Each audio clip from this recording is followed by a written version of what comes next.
నమస్తే friends, welcome back to Ratna life style. ముందుగా ఈరోజు రెసిపీ ఏంటి చూద్దామండి. చికెన్ పకోడీ ఎలా వేసుకోవాలో చూద్దాం. బోన్లెస్ చికెన్ తీసుకుని శుభ్రం చేసేసుకుని ఒక స్పూన్ అల్లం వెల్లుల్లిపాయ పేస్ట్, ఒక 2 స్పూన్లు బియ్యం పిండి, ఒక 3 స్పూన్లు కార్న్ఫ్లవర్ వేసుకుని, ఫుడ్ కలర్ కూడా రెడ్ కలర్ ఒక 1/2 టీ స్పూన్, అదే ఒక చిటికెడు వేసుకుంటే మన క్వాలిటీని బట్టి నేనైతే 1/2 కేజీ చికెన్కి ఒక చిటికెడు వేసాను కలరు.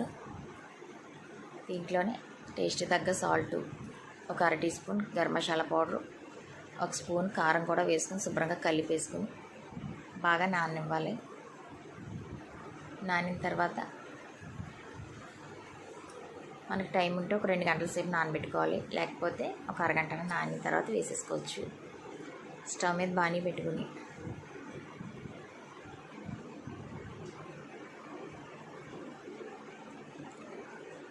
డీప్ ఫ్రైకి సరిపడ్డ ఆయిల్ పెట్టుకోవాలి. ఆయిల్ హై ఫ్లేమ్లో పెట్టుకున్న ఆయిల్ బాగా కాగిన తర్వాత మనం ముందుగా కలిపేసి రెడీ చేసి పక్కన పెట్టుకున్న చికెన్ స్పూన్తో ఒక్కొక్కటిగా వేసుకుని వేయించుకోవాలి ఫ్రెండ్స్. దీంట్లో కావాలితే ఎగ్ వైట్ కూడా వేసుకోవచ్చు, నేను వేయలేదు కానీ ఎగ్ వైట్ కూడా వేస్తే పైన సాఫ్ట్గా ఉంటుంది.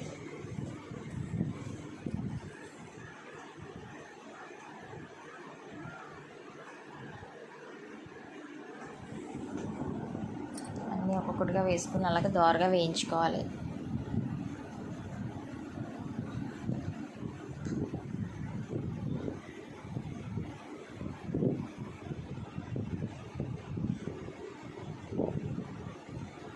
మనకి ఇప్పుడు వర్షాలు పడే కాలం కనుక, వర్షాకాలం కనుక మంచి వర్షం పడేటప్పుడు ఇలా వేడివేడిగా చికెన్ పకోడీ వేసుకుని తింటే చాలా బాగుంటుంది ఫ్రెండ్స్.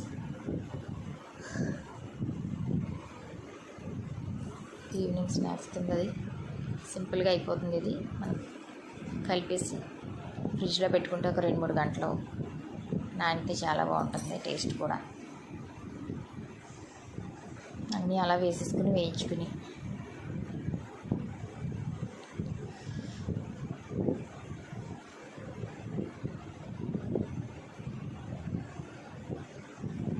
దీంట్లో గరం మసాలా పౌడర్, కారం అన్నీ ముందే వేస్తాం, ఇంకేమీ వేయనవసరం లేదు.